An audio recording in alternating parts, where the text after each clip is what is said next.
ہر قسم کے شرعی، روحانی اور جسمانی مسائل اور وظائف کے لیے دارالعمل یوٹیوب چینل سبسکرائب کیجیے اور بیل آئیکن بھی پریس کریں تاکہ ہر ویڈیو آپ تک بآسانی پہنچ سکے۔ سورہ اعراف کی آیت نمبر 80 سے لے کر 84 تک اللہ تعالیٰ نے لوط علیہ السلام کی قوم کا ذکر فرمایا۔ پہلے جن قوموں پر عذاب آیا ہے، قوم عاد، قوم سمود، قوم فرعون، شداد، نمرود، ان میں سے ایک قوم لوط ہے۔ لوط علیہ السلام اللہ تعالیٰ کے پیغمبر تھے اور ان کی قوم جہاں رہتی تھی وہ علاقہ بڑا سرسبز و شاداب، بڑے عمدہ باغات، بڑے پھل، سبزیاں، یہ چیزیں اور چراگاہیں، جانوروں کے لیے بہترین چراگاہیں ہوتی تھیں۔ باہر کے لوگ ان چراگاہوں میں آتے، اپنے جانور چراتے، ان کے پھل توڑتے، ان کے باغات کو نقصان پہنچاتے، ان کے سبزیوں کو، ان کی فصلوں کو نقصان پہنچاتے۔ یہ جو لوط علیہ السلام کی قوم ہے، یہ ان سے بڑے تنگ تھے، بڑے پریشان تھے۔ یہ ان کو ہر طرح سے سمجھا دیا کہ یہاں نہ آیا کریں، ہمارے فصلوں میں، ہمارے چراگاہوں میں، ہمارے باغات میں۔ لیکن لوط علیہ السلام کی قوم جو ہے، لوط علیہ السلام کی قوم کے کہنے پر وہ لوگ رکے نہیں، کیونکہ 5 بستیاں تھیں جن میں لوط علیہ السلام کی قوم رہتی تھی، اور 5 بستیاں جن کو قرآن نے مؤتفقات سے تعبیر فرمایا ہے، ان 5 بستیوں کا جو علاقہ تھا وہ پورے کا پورا سرسبز و شاداب ہوا کرتا تھا۔ تو شیطان ابلیس نے یہاں پہ اپنا کام دکھایا۔ اس نے قوم لوط سے کہا کہ یہ لوگ آپ کے فصلوں سے نہیں رکتے، آپ کے باغات سے نہیں رکتے، یہ لوگ آپ کی چراگاہوں سے نہیں رکتے، ان میں سے جو بھی آپ کے باغات یا آپ کی فصلوں میں آئے تو ان کے ساتھ بدفعلی کر لیں، یعنی ان کے ساتھ لواطت کر لیں، بدفعلی کر لیں، ان کے ساتھ منہ کالا کر لیں، تو یہ لوگ رک جائیں گے۔ اب وہ نہیں مانے، لوط علیہ السلام کی قوم، کیونکہ ابلیس تو انسانی شکل میں آئے تھے، وہ نہیں مانے، کیونکہ لوط علیہ السلام کی قوم سے پہلے کسی معاشرے، کسی مذہب، کسی قوم، کسی مملکت یا کسی خطے میں اتنا گندا کام نہیں ہوتا تھا کہ مرد کو استعمال کرے۔ لیکن جب شیطان ابلیس نے اپنا زور لگایا، وہ نہیں مانے، تو شیطان ابلیس خود ایک خوبصورت نوجوان کی شکل میں آئے اور وہ ان کے باغات کو نقصان پہنچا رہا تھا۔ اب ان کے ذہن میں وہ شرارت، وہ چیز تو تھی، تو انہوں نے اس کو پکڑ کے اس کے ساتھ لواطت کی، اس کے ساتھ بدکاری کی۔ اب آہستہ آہستہ جو بھی ان کے پاس آتا باہر سے، تو وہ ان کے ساتھ یہ برا اور بدفعلی والا عمل کرتے۔ آہستہ آہستہ لوط علیہ السلام کی قوم کو اس گندے عادت کی لت پڑ گئی، اور اب اگر کوئی باہر سے نہ بھی آتا تو خود وہ آپس میں منہ کالا کرتے، مرد آپس میں۔ لوط علیہ السلام نے بہت سمجھایا، لیکن وہ نہ سمجھے۔ قرآن مجید میں اللہ تعالیٰ نے سورہ اعراف میں باقاعدہ اس واقعے کو مختصراً اس انداز میں ذکر فرمایا، وَلُوطًا اِذْ قَالَ لِقَوْمِهِ، اور لوط علیہ السلام کہ جب انہوں نے قوم سے کہا اَتَأْتُونَ الْفَاحِشَةَ، کیا آپ بدفعلی کرتے ہیں، مَا سَبَقَكُمْ بِهَا مِنْ أَحَدٍ مِّنَ الْعَالَمِينَ، دنیا جہاں میں کسی اور نے ایسا کام نہیں کیا، پورے جہان میں کسی نے یہ کام نہیں کیا، آپ ایسا برا عمل کرتے ہیں۔ انکم لتأتون الرجال شہوۃ من دون النساء، آپ عورتوں کو چھوڑ کے مردوں سے اپنی شہوت پوری کرتے ہیں، بل انتم قوم مسرفون، بلکہ تم جو ہو، لوط علیہ السلام اپنی قوم سے کہہ رہے ہیں کہ تم حد سے گزرنے والے، یعنی تم اس عمل کی وجہ سے حد سے گزر گئے ہو۔ جو انسانیت کی حد ہوتی ہے، انسانیت کی باؤنڈری ہوتی ہے، آپ انسانیت سے نکل چکے ہو۔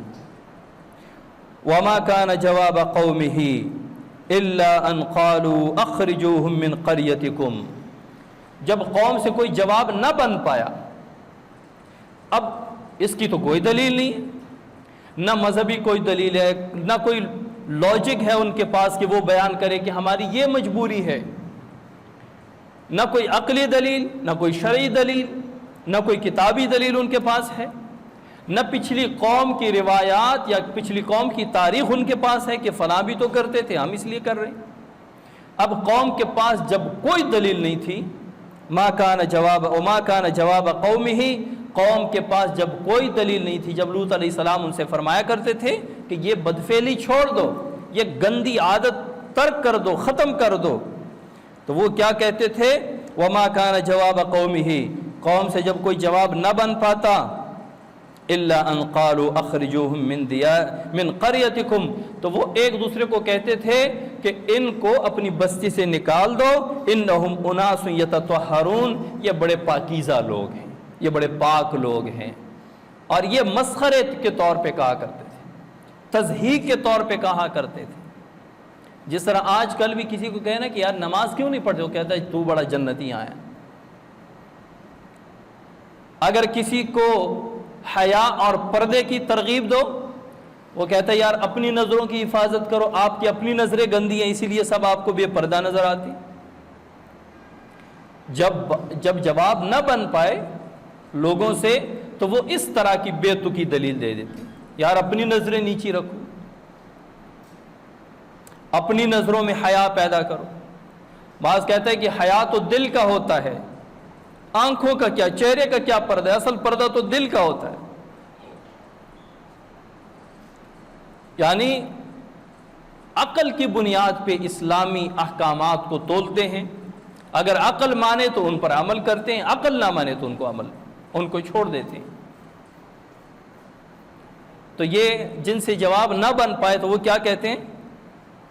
یار آپ خود اپنی آنکھیں نیچی کر لو، آپ پوری دنیا کو پردے کی ترغیب دیتے ہو۔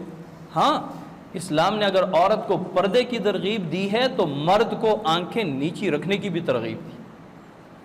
اگر پوری دنیا کی عورتیں باپردہ ہو جائیں پھر بھی مرد کے لیے آنکھیں نیچی رکھنے کا حکم ہے۔ اگر پوری دنیا کے مرد اپنی آنکھیں نیچی رکھ لیں پھر بھی عورتوں کو پردے کا حکم ہے۔ پردے کا مطلب یہ نہیں ہے کہ جہاں پہ مرد آپ کو دیکھیں تو پردہ کر لو، اگر کسی شہر میں مرد نہیں ہے تو بس کھلے عام پھرو۔ تو جب قوم سے کوئی جواب نہ بن پایا تو قوم نے کیا کہا؟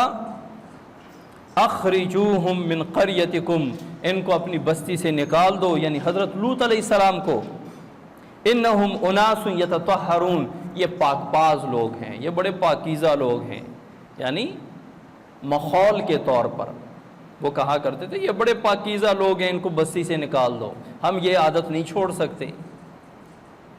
تو اللہ تعالیٰ کیا فرما رہے ہیں؟ فَأَنْجَيْنَاهُ وَأَهْلَهُ إِلَّا امْرَأَتَهُ كَانَتْ مِنَ الْغَابِرِينَ۔ فَأَنْجَيْنَاهُ، تو ہم نے حضرت لوط علیہ السلام کو نجات عطا کی، وَأَهْلَهُ، اور جو لوط علیہ السلام کے متعلقین تھے، آپ کے اہل خانہ، آپ کے تعلق والے جو ایمان لا چکے تھے یا جو اس فعل بد سے رکے ہوئے تھے، بچے ہوئے تھے، ان کو ہم نے نجات عطا فرما دی۔ إِلَّا امْرَأَتَهُ، ما سوا حضرت لوط علیہ السلام کی بیوی کے۔ حضرت لوط علیہ السلام کی بیوی منافقہ تھی، یعنی وہ اپنی قوم کے اس بدفعلی پہ خوش ہوا کرتی تھی۔ کانت من الغابرین، وہ بھی ان ہلاک شدہ یا عذاب زدہ لوگوں میں سے ہو گئی، یعنی جن پر اللہ تعالیٰ نے عذاب کے کوڑے برسائے، لوط علیہ السلام کی بیوی بھی ان میں شامل ہو گئی۔ وَأَمْطَرْنَا عَلَيْهِمْ مَطَرًا، پھر ہم نے ان پر بارش برسائی، وہ بارش پتھروں کی بارش تھی۔ فانظر کیف کان عاقبۃ المجرمین، پس دیکھ مجرموں کا انجام کیا ہوا۔ واقعہ یہ ہے کہ لوط علیہ السلام نے جب اپنی قوم کو اس فعل بد سے بہت روکا، بہت منع کیا، وہ نہیں رکے، تو لوط علیہ السلام بڑے پریشان تھے۔ اور جب اللہ تعالیٰ نے لوط علیہ السلام کی قوم پر عذاب کا ارادہ فرمایا تو حضرت جبریل علیہ السلام فرشتوں کے ساتھ حضرت ابراہیم علیہ السلام کے پاس گئے۔ یہ اس وقت جب حضرت لوط علیہ السلام تھے، اسی وقت حضرت ابراہیم علیہ السلام بھی تھے، اللہ کے پیغمبر تھے۔ تو حضرت ابراہیم علیہ السلام کے پاس فرشتے آئے اور ابراہیم علیہ السلام نے ان کو بٹھایا۔ ظاہر ابراہیم علیہ السلام بہت بڑے مہمان نواز تھے۔ حضرت ابراہیم علیہ السلام مہمانوں کے بغیر کھانا نہیں تناول فرماتے، دیکھتے باہر جا کے کسی کو پکڑ کے اپنے ساتھ دسترخوان پہ بٹھاتے۔ بڑے واقعات موجود ہیں۔ تو جب وہ آئے تو حضرت ابراہیم علیہ السلام نے ان کے سامنے بھنا ہوا بچڑا رکھ دیا، گائے کا جو بچہ ہے وہ پورا بھنا ہوا، وہ ان کے سامنے رکھ دیا۔ وہ اس کو ہاتھ ہی نہ لگائے، کھائے نہ۔ تو ابراہیم علیہ السلام خوف زدہ ہو گئے۔ اب یہاں پہ نقطوں کو ذرا دیکھتے جائیں۔ ابراہیم علیہ السلام خوف زدہ ہو گئے کہ یہ لوگ کیوں نہیں کھا رہے۔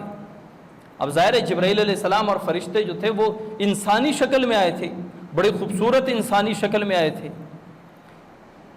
ابراہیم علیہ السلام چونکہ ان کا نمرود کے ساتھ بھی پالا پڑا تھا، اور جتنے مشرک تھے، کفار تھے، وہ سارے کے سارے ابراہیم علیہ السلام کے دشمن تھے۔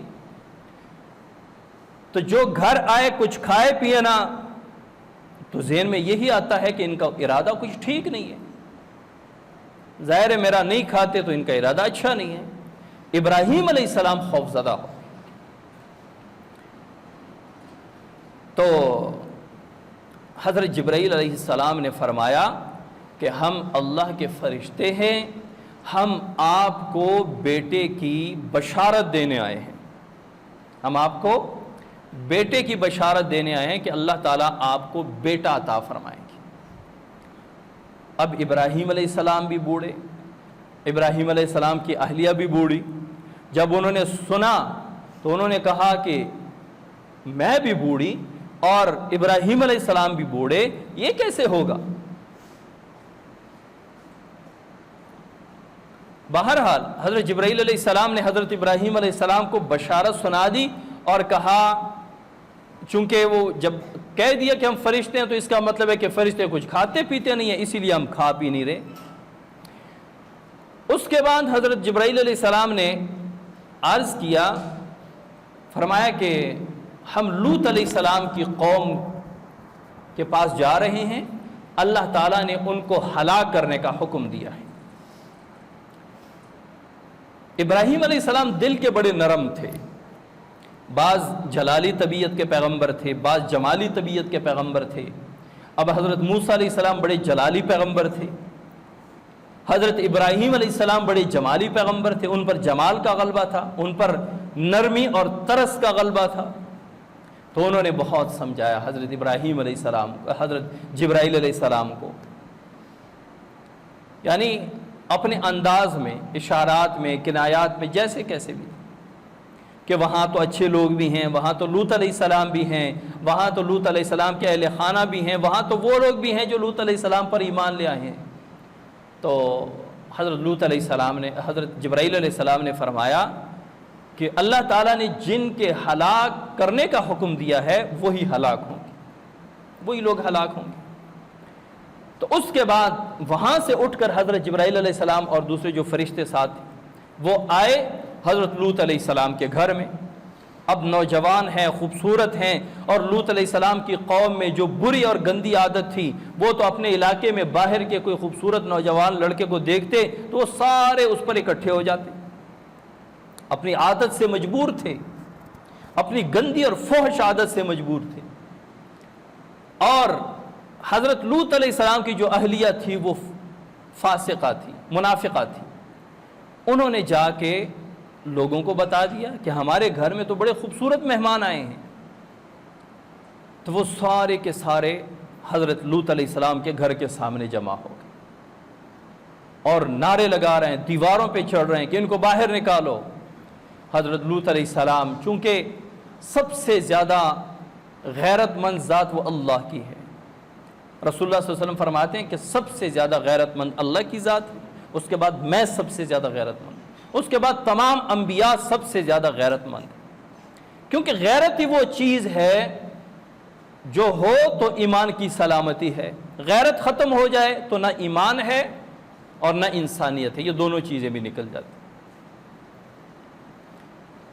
تو لوط علیہ السلام ایک غیور پیغمبر تھے، وہ باہر آئے، انہوں نے بہت سمجھایا، اور ان کو پریشانی یہ تھی کہ میرے مہمان بیٹھے ہیں، میرے مہمانوں کو تکلیف پہنچائیں گے، میری رسوائی ہوگی، میری ذلت ہوگی، تو وہ نہیں سمجھ رہے تھے۔ تو حضرت لوط علیہ السلام نے فرمایا یہ میری قوم کی بیٹیاں ہیں، ان سے نکاح کر لو۔ یہ تم کس لت میں پڑ چکے ہو، کیا لت لگ گئی تمہیں؟ بہرحال وہ نہیں مان رہے تھے، وہ عادت سے مجبور تھے۔ تو لوط علیہ السلام واپس آئے، اپنے وہ بیٹھک میں مہمانوں کے ساتھ بیٹھے، بڑے پریشان۔ تو حضرت جبرائیل علیہ السلام اور دوسرے جو فرشتہ ساتھ، وہ چونکہ خوبصورت انسانی شکل میں آئے تھے، تو انہوں نے فرمایا اے اللہ کے نبی آپ پریشان نہ ہوں، ہم اللہ کے فرشتے ہیں، ہم بھیجے گئے ہیں، یہ ہمیں کوئی نقصان نہیں پہنچا سکتی۔ اس کے بعد لوط علیہ السلام جو ہیں وہ ان کو تسلی ہو گئی، اطمینان ہو گیا، اور فرمایا فرشتوں نے، حضرت جبرائیل علیہ السلام نے، کہ اب ایسا کرو صبح طلوع ہونے سے پہلے پہلے اپنے اہل خانہ کو ساتھ لے کے نکل جاؤ، جو آپ کے متبعین ہیں، جو آپ کے اپنے ہیں، جو ایمان لا چکے ہیں، ان کو لے کر صبح سے پہلے پہلے اس بستی سے دور نکل جاؤ، اور خبردار کوئی آپ میں سے کوئی پیچھے بستی کی طرف نہ دیکھے، کوئی دیکھے گا تو وہ بھی اس عذاب میں گرفتار ہو جائے گا۔ تو صبح ہونے سے پہلے پہلے لوط علیہ السلام نے اپنے وہ لوگ، اپنے اہل خانہ، بیوی بچے، اپنے جو متبعین تھے، جو ایمان لا چکے تھے، کچھ لوگ جو اس بری عادت سے رکے ہوئے تھے، ان کو ساتھ لے کر نکل گئے۔ فجر کے وقت اللہ تعالیٰ کا عذاب ان پر ایسے برسا کہ حضرت جبرائیل علیہ السلام نے اپنے پر کے ذریعے ان 5 بستیوں کو، جن 5 بستیوں کو قرآن مجید نے مؤتفقات فرمایا ہے، ان 5 بستیوں کو اٹھایا اور آسمان کے اتنے قریب لے گئے کہ آسمان کے فرشتوں نے ان کے صبح کی، ان کی مرغے جو ہوتے ہیں، ان کے صبح کی جو اذانیں دیتے ہیں، ان کی آوازیں سن لی فرشتوں نے آسمان، اور وہاں سے پھر الٹا کر کے واپس زمین پہ پٹخ دیا۔ جب وہ زمین پہ پٹخے گئے اور وہ بکھر گئے، اس کے بعد اللہ تعالیٰ نے ان پر پتھروں کی بارش برسائی، ان پر پتھروں کی بارش آئی۔ اچھا، جب یہ عذاب ہو گیا، جب اللہ تعالیٰ نے ان کو، یہ تو چند سیکنڈ کی بات ہے حضرت اللہ تعالیٰ کے لیے، حضرت جبرائیل علیہ السلام کے لیے، اصحاب السبت یعنی جتنی بھی قومیں گزری ہیں جن کو اللہ تعالیٰ نے عذاب میں گرفتار کیا ہے، ان سب کو ایک ایک عذاب دیا جاتا۔ کسی پر پتھروں کی بارش ہوئی، کسی پر فرشتے کی چیخ آئی، کسی پر بریح صرصر عاتیہ، کسی پر ایک تیز ہوا آئی۔ لیکن یہ لوط علیہ السلام کی قوم پر 3 قسم کے عذاب آئے تھے، پے در پے اسی وقت 3 قسم کے عذاب آئے تھے۔ یہ کیوں؟ کیونکہ ان میں عادت بڑی گندی تھی، بہت گندی عادت تھی۔ مرد سے اپنی شہوت پوری کرتا، تو اس بدفعلی کی وجہ سے اللہ تعالیٰ نے ان کو 3 قسم کے عذاب میں گرفتار کر دیا اور ان کو ہمیشہ کے لیے ختم کر دیا. ان کی نسلیں ختم ہو گئیں. ایک سمندر کا نام ہے ڈیڈ سی. ڈیڈ سی اسے انگلش میں کہتے ہیں بحیرۃ الموت، اس کو دریائے موت کہتے ہیں. یہ وہ جگہ ہے جہاں پر قوم لوط کو واپس پٹخ کے ڈالا گیا تھا. اب وہاں پہ نہ مچھلی نہ مینڈک، کوئی پانی کا جو جاندار ہے کوئی اس میں زندہ نہیں رہ سکتا.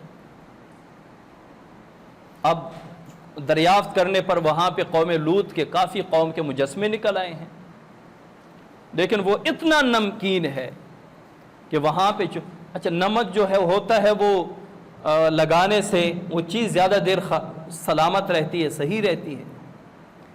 تو یہ اتنا نمکین پانی ہے کہ ایک تو اس میں کوئی جاندار نہیں رہ سکتا، اور ابھی تک اس میں وہ ان کے وہ اثرات اور ان کے وہ اجساد وہ اس میں محفوظ تھے، پڑے ہوئے تھے.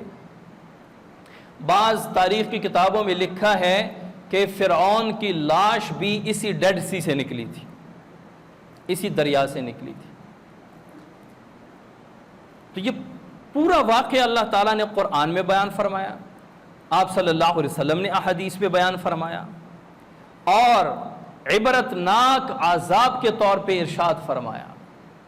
اللہ تعالیٰ نے فرمایا وَامْطَرْنَا عَلَيْهِمْ مَطَرًا فَانظُرْ كَيْفَ كَانَ عَاقِبَةُ الْمُجْرِمِينَ. اللہ تعالیٰ نے صرف اس بدفعلی کی وجہ سے قرآن میں ان کو مجرم کہا ہے.